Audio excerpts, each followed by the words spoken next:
Bienvenido a Priorízate.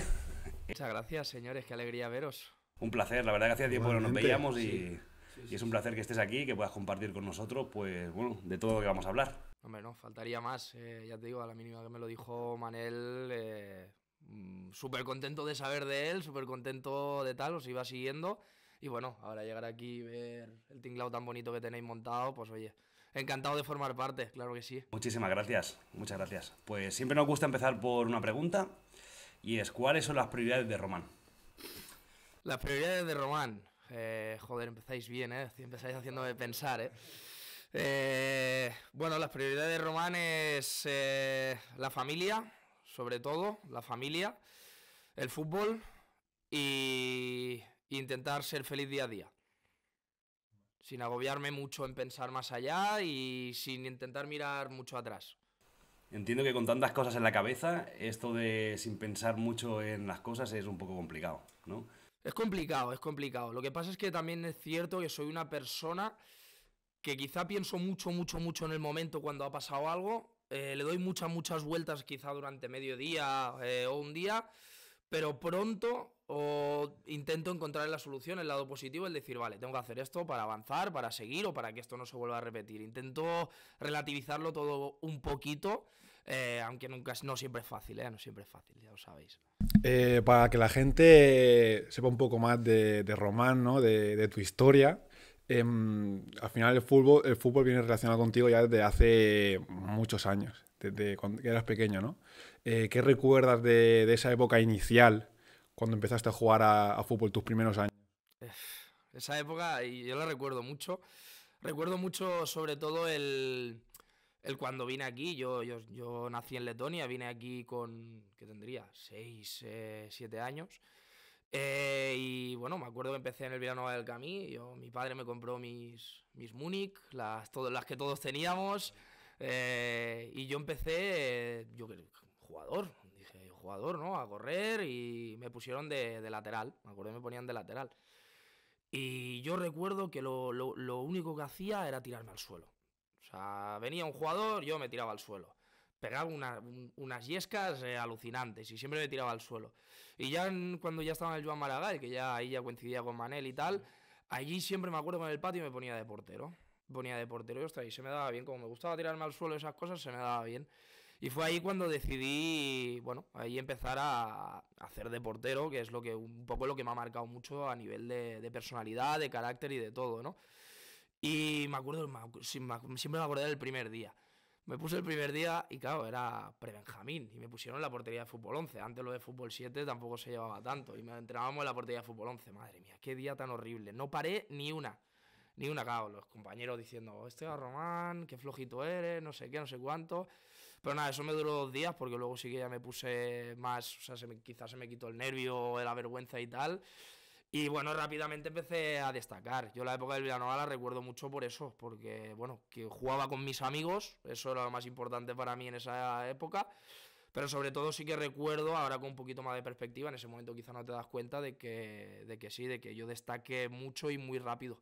Mucho y muy rápido porque creo que el primer año me intentó fichar ya el español.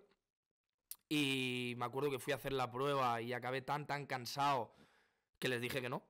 Que le dije, me subí a mi coche y mi padre me dijo, Román, ¿qué te parece? Y yo, papá, yo estoy muy cansado, a mí esto no me gusta. Y me metieron tanta caña, es que a mí no me gustaba, claro, era un niño muy pequeño.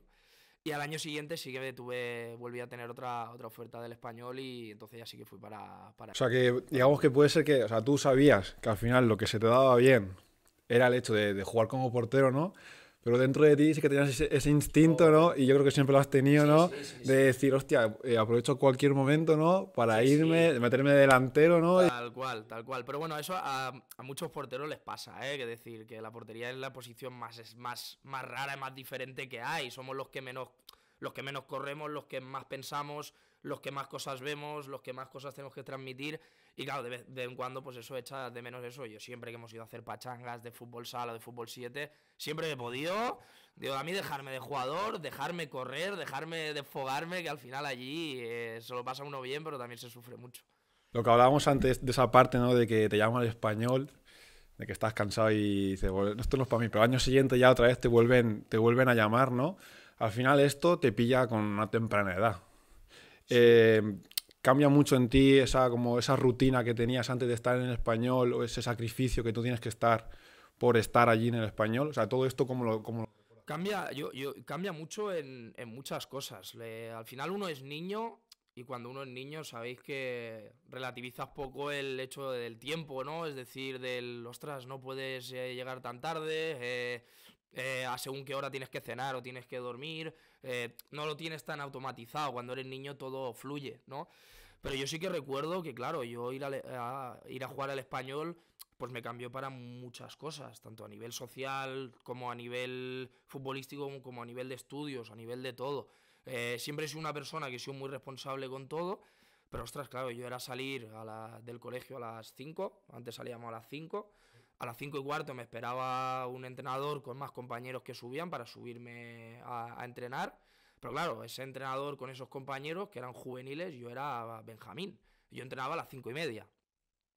Entrabas a las 5:30, claro, hasta las 9 no plegaban los demás de entrenar. Por lo tanto, yo a las 7:30 teníamos ahí un aula con un profesor y ahí hacíamos los deberes, estudiábamos, pues la profesora nos hacía, yo qué sé, un dictado para aprender caligrafía, lo que sea. Pero claro, hasta las 9 no salías y hasta las 11 no llegabas a tu casa. Y como te hubiese quedado algo por hacer, a lo mejor a las 11 tenías que hacerlo allí, o sea, es decir, de deberes o de exámenes y tal. Por lo tanto, estamos hablando de que un niño de Benjamín, que sería 8 o 9 años, está llegando a su casa a las 11 de la noche, cena y a lo mejor se va a dormir a las 12:30. Que no es lo normal, que a día de hoy le dice a cualquier padre que el niño se va a dormir a las 12:30 y le dice que estamos locos o qué. Pues claro, yo eso lo hacía 3 veces por semana.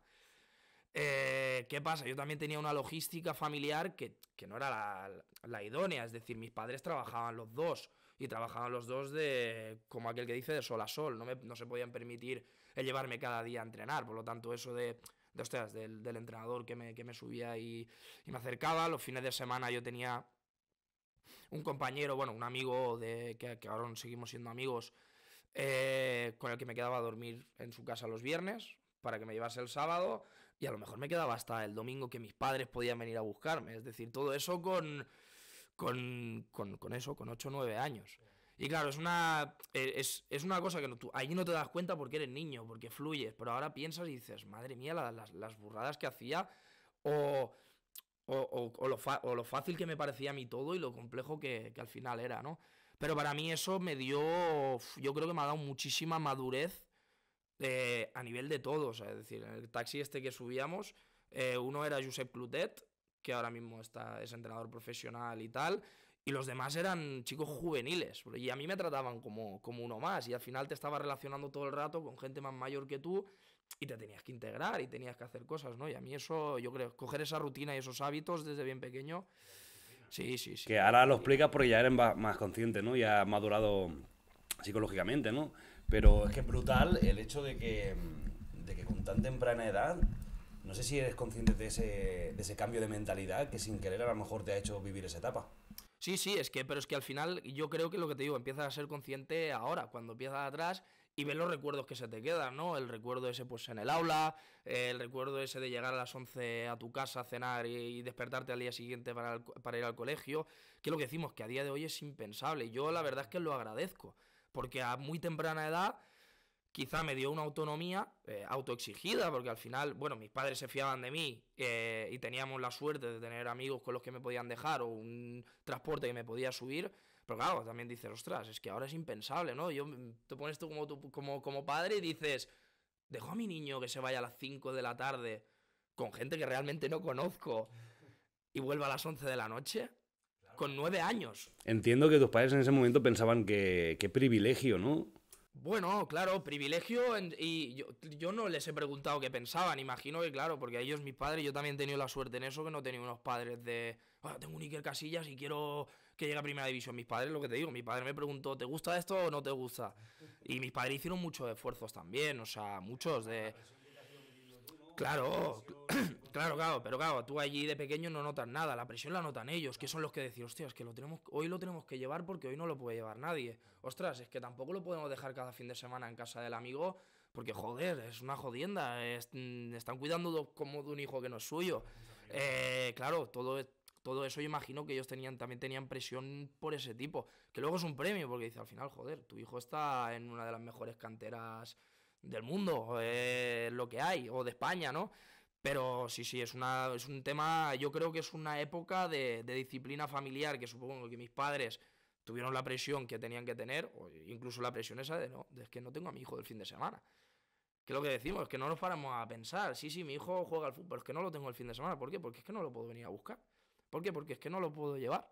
Y él lo que quiere hacer es eso. Es complicado. Yo ahora lo pienso con perspectiva, ¿no? Imagino lo complicado que fue todo. Yo en ese momento fluyes. Y yo era feliz, yo me lo pasaba muy bien, la verdad es que me lo pasaba. Porque, o sea, es curioso al final que es una etapa bonita la que cuentas, pero al final no deja de haber un sacrificio. O sea, yo creo que otra persona en tu lugar, aunque estemos hablando del español, posiblemente hubiera abandonado, ¿sabes? Ese sueño. ¿En qué momento, o sea, tú en algún momento entiendo que tu sueño está vivo, ¿no? Que dices, hostia, puedo ser jugador profesional algún día. Este sueño, ¿a qué medida se va distorsionando? O sea, ¿cuándo tú te das cuenta de que a lo mejor esto no se puede hacer realidad? Bueno, pues realmente te digo una cosa, es decir, yo como mi trayectoria de futbolista he vivido muchas etapas, es decir, pasé del Español y empecé a bajar a Igualada, Manresa, San Mauro, bajar a nivel de club, no a nivel de categorías, porque al final siempre he jugado en categorías muy altas. En juveniles he estado en preferente, no he pisado la división de honor. Claro, ¿qué pasa? Que tú cuando eres joven la ilusión la tienes, porque encima eres joven y ese grado de madurez del que hablábamos al principio te lo nota todo el mundo. Dice, ostras, este tío, yo cuando ya era juvenil, yo ya el último año de juvenil ya lo pasé con un primer equipo. No jugaba nada, pero da igual, yo me empapaba de ello y miraba muchas cosas y siempre he sido muy observador.